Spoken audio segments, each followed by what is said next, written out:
bom dia. Estamos recebendo aqui o deputado estadual Márcio Neisser. Ele é membro do Diretório Nacional do PDT, está concorrendo nas eleições deste ano a deputado federal. Márcio, bom dia. Bom dia, Henrique. Bom dia a todos que nos acompanham aqui na Central de Notícias. É um prazer vir aqui conversar com vocês e prestar conta à nossa população do que está sendo feito, o que pensamos, o que estamos correndo atrás. Prazer estar com a gente também aqui. Obrigado pela aceitação do convite. Márcio, você pertence a um grupo hoje, que é o grupo que esteve no governo, Flávio Dino. O senhor ocupou algumas secretarias estratégicas, como a Secretaria de Agricultura e a Secretaria de Desenvolvimento Social, e hoje se encontra no grupo dissidente. A sua avaliação no governo, o que é que o governo errou, que o senhor acha que tem que ser ajustado, e o que é que o governo acertou? Bom, primeiro é o seguinte, o dissidente é uma forma, às vezes, a gente pensar. Eu tenho 34 anos de PDT. Eu entrei no PDT quando eu vim estudar aqui em São Luís, fazer engenharia civil, sou de Balsas. Para quem não sabe, eu sempre fui criado em Balsas, é a minha cidade, como se fosse o Natal, que eu cheguei criança lá onde tem família, temos os negócios, temos as relações. Vim estudar engenharia na UEMA. Era presidente do diretório acadêmico em 88, quando o Dr. Jacques se elegeu a primeira vez prefeito. Nesta campanha eu me aproximei dele, me filiei ao PDT no início de 89 e desde lá para cá nunca saí desse partido. Sempre tivemos essa mesma fronteira, sempre lutamos com esses mesmos princípios, a gente nunca mudou. Sempre tivemos o mesmo lado, um único lado. Claro, o nosso prefeito, Dr. Jackson, foi prefeito a primeira, a segunda, a terceira vez. Eu retornei depois para Balsas, depois de formado, fiquei um período aqui, mas retornei a Balsas. Participei das campanhas dele de governador, as derrotas e também da vitória. Infelizmente, com 2 anos, teve seu mandato interrompido. E a gente acreditava muito e acreditou que quando o Flávio foi o nosso candidato, nós fizemos essa parceria.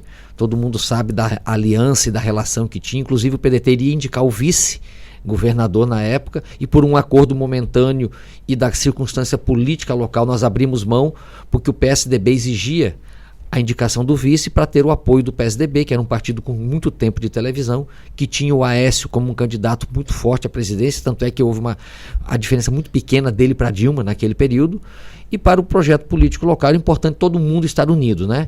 Então o PDT abriu mão da vice naquele momento e a gente pôde participar do governo do Flávio. Fui, como você disse, indicado pelo meu partido para ser secretário de Agricultura, depois virou também Pecuária e Pesca, secretário agora no segundo governo de Desenvolvimento Social. Tenho uma amizade pessoal com o Flávio, me dou muito bem com ele e eu acho que a gente conseguiu fazer muita coisa pelo Maranhão, mas tem mais coisas que precisam ser feitas. Infelizmente agora esse ano houve essa divisão, né? Houve essa divisão, a gente se mantém.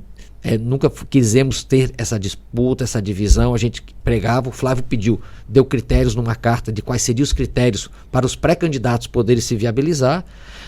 Nosso grupo político correu atrás, nós temos o senador Everton, o político mais votado da história do Maranhão, com quase 2 milhões de votos, isso o credencia a ser um pré-candidato, e aí fomos trabalhando, conseguimos apoios políticos, conseguimos grupo, conseguimos preencher a maioria dos pré-requisitos que a carta exigia, e de forma que a gente vinha trabalhando nessa condição dele ser o nosso candidato a governador. Infelizmente, a decisão pessoal do governador foi outra, que a gente também entende, porque se você tem um vice, às vezes quer ter continuidade, né? E optou pelo vice. Mas mesmo assim, gostaríamos de estar dentro do mesmo barco com apenas esta divisão. Infelizmente, outros grupos políticos que a gente sempre combateu começaram a se unir.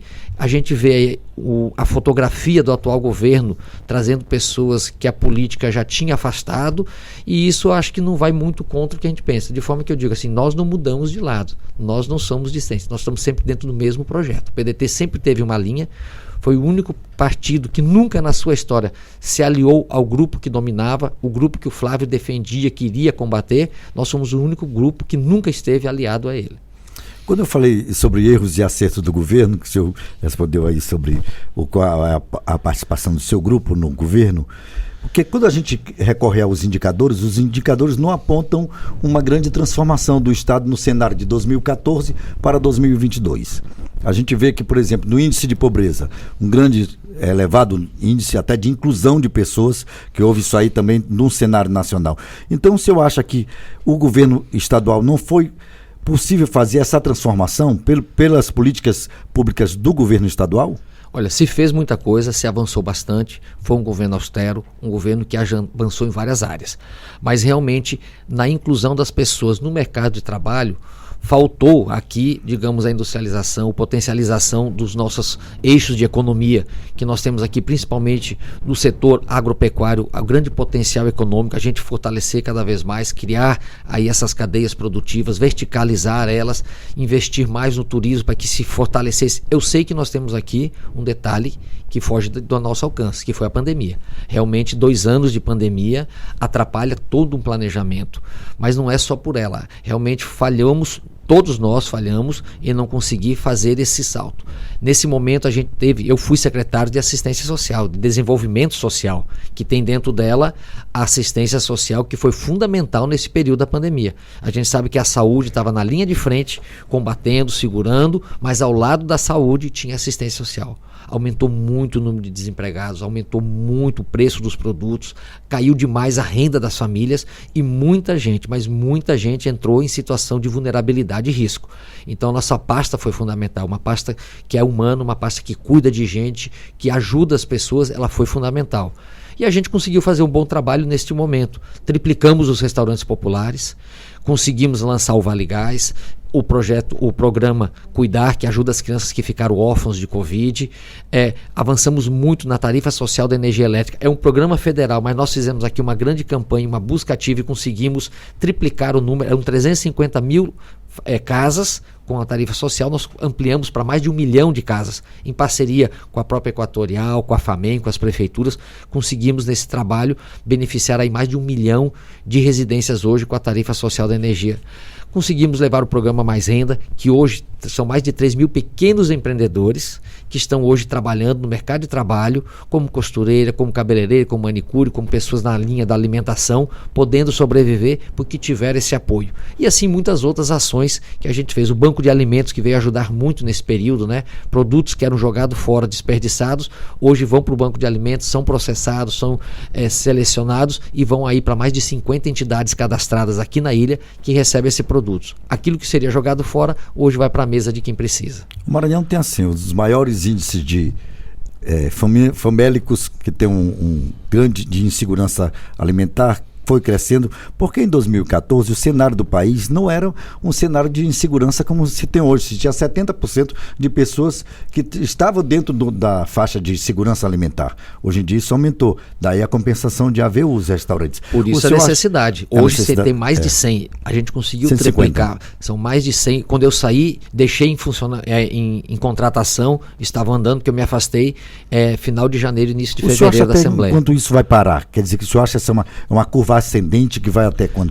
300 vão ser suficientes para atender, ou então nós temos um estado de famintos? Eu acho que assim, há um momento necessário e ele está sendo muito importante. Os restaurantes hoje são importantes, principalmente porque se baixou para R$1. Hoje, milhares de maranhenses, se não houvesse os restaurantes populares a R$1, não teria o que comer no seu dia. R$1 você faz um bico, você arruma um servicinho aqui, você pega emprestado ali e você consegue se alimentar. Só que a gente sabe que isso não pode ser permanente. Isso é um momento para tirar as pessoas dessa situação de insegurança alimentar. É para poder realmente ela ter como se nutrir, até para ter forças, ter energia de correr atrás. Agora o que a gente precisa é um grande plano de desenvolvimento. Isso sim é que precisa. O Estado precisa crescer, precisa se desenvolver, precisa gerar oportunidades e emprego para a nossa população. Aí sim a gente começa a diminuir o assistencialismo. A gente sabe que o assistencialismo ele é importante para um determinado momento em que a pessoa está em necessidade, em que a pessoa está em vulnerabilidade. Só que a gente não pode pensar no assistencialismo a vida inteira. Temos programas sociais muito bons no Brasil, que são exemplos. Agora, eles têm que ter porta de entrada e de saída. A pessoa não pode achar, entrei num programa social e vou me acomodar e ficar o resto da vida aqui. Não há Estado que aguente isso. Estado, quando eu digo a própria nação, o Estado, o município, não é poder público que aguente isso, até porque ele tem que ser aquele momento de humanidade. A gente, principalmente eu que sou cristão, a gente tem que dar a mão, tem que olhar para quem está precisando, tem que servir as pessoas, tem que cuidar delas. Mas o melhor cuidado é depois realmente dar a elas oportunidade de trabalhar, que é o que a grande população quer. Muita gente diz que o maranhense é preguiçoso, isso não é uma verdade, é falta de oportunidade. Na hora que se tem oportunidade, a grande maioria, existem exceções, mas a grande maioria quer realmente é trabalhar. E a gente tem exemplo em algumas cidades nossas que tem praticamente quase o pleno emprego. Lá em Balsas, a minha cidade, é um exemplo disso. É uma cidade que tem quase o pleno emprego. Esses dias conversando até com o Wilson Matheus, que é assim, um empresário que despontou muito no nosso estado, e ele falando pelas pesquisas de mercado, Balsas é uma cidade, uma das poucas cidades do Brasil em que, pelas pesquisas de mercado que eles fazem, tem um pleno emprego. Isso por quê? Porque a agricultura se desenvolveu muito, cresceu bastante, e não é só ela. Através dela tem muita prestação de serviço. E aí você gera toda uma cadeia econômica que favorece as pessoas. E isso precisa acontecer em outras partes do Maranhão. Como aconteceu isso? O senhor tá num partido que é o partido do PDT, e o senhor foi também de duas secretarias que praticamente são secretarias que tem um choque. É a Secretaria de Agricultura, que trabalha com agronegócio, e a Desenvolvimento Social, que dá assistência aos vulneráveis. Mas eu acho Como fazer essa ponte entre desenvolvimento e assistência? É importante as duas coisas, como eu digo. Quem está em situação de vulnerabilidade tem que ter assistência. Só que você tem que logo em seguida criar oportunidades para trabalhar. A nossa secretaria, na época de Agricultura, Pecuária e Pesca, nós criamos aí vários agropolos, criamos também uma forma de levar conhecimento, principalmente para o pequeno. A gente quis dar segurança jurídica para qualquer empreendedor, não importa o tamanho dele. O agricultor familiar, o pequeno produtor, o médio, o grande, não importa o tamanho dele, tinha que ter segurança jurídica.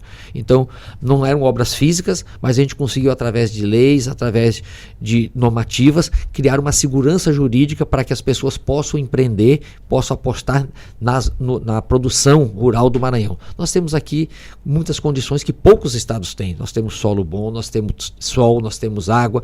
Aqui não é só os grãos que tem uma vantagem, nós temos aqui um potencial enorme de aquicultura, a carcinocultura, que é o cultivo de camarão, 70% das terras mais promissoras estão dentro do Maranhão, ou seja, aqui tem um potencial enorme. Precisa realmente ser valorizado, investido. A gente começou a fazer um trabalho, mas isso é um trabalho que leva tempo, você não consegue virar a chave de uma hora para outra. Tem que se ter coragem, determinação e continuar investido, que nem você falou antes na nossa conversa, tem que ter políticas de Estado e não políticas só daquele momento, para que elas permaneçam e as pessoas tenham segurança. O programa Mais Produção, que a gente implantou, priorizando algumas cadeias, deu grandes resultados. A região Tocantina hoje conseguiu superar a média nacional da produção do leite, e não era no início, mas depois de uma assistência técnica e gerencial, depois da tecnificação, de levar equipamentos de modernização para o pequeno produtor, lá os pequenos produtores, na época, a gente chegou lá com ordenhas mecânicas, com irrigação, dando orientação para eles. Fizemos uma parceria com o Senar, que foi muito importante, levando conhecimento, não só técnico, mas também gerencial, porque as pessoas, não importa o tamanho dela, elas são empreendedoras e têm que ser gerentes do seu negócio, têm que ser administradores do seu pequeno negócio. E isso mudou radicalmente. A gente viu que a produtividade aumentou bastante da produção do leite. Isso é um exemplo lá. Nós temos também os hortifruti, nós temos tantas outras áreas com potencial que o Maranhão tem para poder desenvolver. E não é só no setor produtivo rural, como eu estou dizendo. O Maranhão tem outras potencialidades que poucos estados têm. Nós temos o hub aqui de logística muito grande, né? Um porto maravilhoso, não é só um porto, são portos aqui todos, um conjunto de portos, outros que estão se instalando com uma ferrovia, com as rodovias que fazem inveja aos outros estados. Temos que tirar proveito desse potencial. O gás. O Maranhão hoje é aqui um estado riquíssimo em gás. Se esse gás ficasse canalizado aqui para o Maranhão para atender as indústrias, hoje a gente sabe que o maior insumo de uma indústria é a energia, é a conta da energia. Se a gente tivesse o estado do Maranhão potencializando aqui, vamos criar um distrito industrial mantido por esse gás que é nosso. E isso aí seria oferecido às empresas para vir se instalar. Com certeza, dentro de pouco tempo, nós vamos ter um grande parque industrial no Maranhão. Sobre o gás, até foi mais uma dos Eldorado também prometido durante uma campanha. Na campanha de 2010, o senador Sarney, na época senador da República, ele dizia que o gás iria justamente redimir o Maranhão da sua pobreza. E no que não aconteceu, também como não aconteceu lá nos anos 90 com a grande industrialização dos nossos parques aqui. O que é que falta e como unir a classe política para que isso aconteça? Falta primeiro, às vezes, uma visão, conhecer de fato como é. No caso do gás, os contratos feitos com as empresas que vieram se instalar aqui não foram benéficos para o Maranhão. Não se preocupou em dizer assim, ei, você quer explorar o gás, mas tem que deixar a sua cota com o Maranhão. Hoje tem outros estados em que eles são muito mais rígidos e exigem muito mais das empresas que vão se instalar. No caso, uma eficiência da Grasmar? É uma política pública contratual que deveria deixar obrigações para quem vai se instalar aqui de parte desse gás ficar aqui no Maranhão. Ou então uma contrapartida maior para o estado do Maranhão. E não como foi feito na época, sem ter cuidado. Claro, se explora o gás do Maranhão, serve hoje como energia elétrica, uma parte, outra parte está indo embora, e não está se ficando concretamente no estado todo o benefício que ele poderia ter gerado, né? Beneficiou apenas as indústrias que estão explorando hoje o gás no nosso estado. O senhor é de uma coligação chamada Juntos pelo Trabalho. O senhor acha que depois, pós-eleição e pós o período eleitoral, é possível reunificar a classe política que estava junto do governo anterior? Eu acho que nós temos que fazer esse esforço. A gente precisa de todo mundo. O Maranhão precisa do apoio de todos, do empenho de todos. Quem acreditar nesse projeto, que eu acho que é viável e é muito bom, e como diz a nossa coligação, que vai gerar trabalho, oportunidade aos maranhenses, depois, passadas as eleições, todo mundo que tiver interesse em vir contribuir, vir colaborar, deverá ser sempre bem-vindo e bem recebido. Eu acho que precisa unir esforços de todo mundo, todos, independente de quem seja, não só a nível estadual, mas buscar esses apoios também a nível federal para a gente fazer o Maranhão crescer e desenvolver. Hoje se debate muito sobre geração de emprego e renda. Parece que todos os candidatos têm isso em comum. É uma bandeira comum dos candidatos aí ao governo. Por que a classe empresarial não está presente nesse debate político também? Porque não se remonta uma FIEMA, outras entidades também da classe produtora? Não, é importante. A participação da iniciativa privada ela é fundamental e importante. Agora, quem você diz, hoje todo mundo prega isso, mas temos que ver na história quem defende isso. Quem sempre esteve defendendo isto, né? Porque é muito fácil, você pega as pesquisas hoje, faz uma pesquisa qualitativa, vê o que o povo quer ouvir e aí não precisa nem ter pesquisa. Hoje a gente sabe, o índice de desemprego é tão grande, as pessoas passando tanta necessidade atrás de ter onde trabalhar, que não precisa ter pesquisa para se falar e defender hoje no Maranhão. Agora precisa ser quem tem políticas concretas, quem tem um projeto concreto, quem está apresentando algo factível de ser executado para que de fato gere emprego no Maranhão. Quem tem coragem, determinação e muita energia para fazer isso acontecer. O senhor eleito vai fazer parte de um grupo do PDT, que é o Grupo Defensor da Educação. Como é que se pretende desenvolver lá dentro do Congresso? Porque existem outros interesses que são contraditórios a isso, como os interesses das grandes universidades, de objetivos e todos. Não, a gente tem que defender a adequação de qualidade. Isso é um princípio que o nosso partido tem desde lá de 79, da Carta de Lisboa. A gente sabe que através da educação a gente vai poder fazer o país crescer. Não é diferente fazer o Maranhão crescer, se desenvolver. As pessoas só têm oportunidade, podem competir quando elas têm conhecimento. E elas precisam ter uma boa educação. Foi por isso que nosso partido foi pioneiro nas escolas de tempo integral. Hoje já está se superando, não é só escola de tempo integral, é escola de tempo integral, mas também bilíngue, com outras tecnologias incorporadas para que essa criança, que não tem como ir para a escola pública, para a privada, vá para uma escola pública e saia no mesmo nível de competição de quem está numa escola boa privada. E isso é possível, a gente viu isso no CIEPS, quando o Brizola colocou no Rio de Janeiro, isso a gente viu em outros lugares, hoje mesmo no Ceará, as escolas são referências, lá tem funcionado muito, Ciro foi o governador, o irmão dele Cid, fizeram avançar muito a educação no Ceará, e a gente tem como fazer isso também aqui no Maranhão. A gente tem que realmente eliminar o analfabetismo, mas não é só o analfabetismo, é dar condições de conhecimento. Se fez hoje um avanço através do Escola Digna, que foi um programa importante do Flávio Dino, mas precisa se fazer mais. Não é só isso, não é só o prédio. Além do prédio bom, precisa também ter uma grande qualidade de ensino e trazendo as novas tecnologias que estão aí para que as pessoas, quando saem de lá, saiam preparadas para o mercado de trabalho. Nós estamos às vésperas aí da realização da Expoema, da retomada da Expoema, depois de 4 anos, né? Porque 2019, houve 2019, né? Foi a nossa última edição. As perspectivas quais são as perspectivas de negócios? Eu acredito que o Maranhão, como a gente sempre disse, o grande potencial dele é o do setor rural e vai ser também uma grande exposição. Eu fui secretário de Agricultura, Pecuária e Pesca, conseguimos editar nos 4 anos em que eu fui secretário, a gente conseguiu fazer a realização da Expoema naquele período, mesmo com tantas dificuldades, que a gente sabia a importância que é, não só a Expoema, mas todas as outras feiras agropecuárias, todas as exposições que tem no Maranhão, porque são as portas de vitrine, é onde a gente pode levar também conhecimento. É lógico que a gente tentou remodelar os modelos. Não é só show, porque o pessoal transformou exposição agropecuária em festa. Não. Também tem que ter festa, que a população gosta de se divertir. Uma feira de negócios, mas né? o importante é levar tecnologia, levar conhecimento, levar palestra, levar curso, levar para que as pessoas possam crescer e aprender cada vez mais aquele ramo que elas estão trabalhando. E também mostrar o que está acontecendo de novo, né? Então temos muita coisa, a inovação é muito grande, cada dia coisas novas aparecem em todos os áreas, não é só na agricultura, é também na pecuária. Quem não hoje acompanha, não evolui, vai ficar fora do mercado, né? Não vai conseguir ser competitivo. Então elas são importantes, todas elas são muito importantes, e a gente tem visto esse viés de mostrar cada vez mais esse cunho, e espero que a Expoema desse ano também seja nesse aspecto. Eu não estou acompanhando, não estou mais dentro do governo, né? Então não sei qual é o eixo que ela vai dar prioridade, se vai ser apenas para ter festa para agradar a população, ou se realmente lá vai ter transferência de tecnologia, capacitação dos nossos produtores. Deputado, obrigado por estar aqui com a gente. Prazer. Eu que agradeço. Estamos aí nessa missão de ser candidato a deputado federal.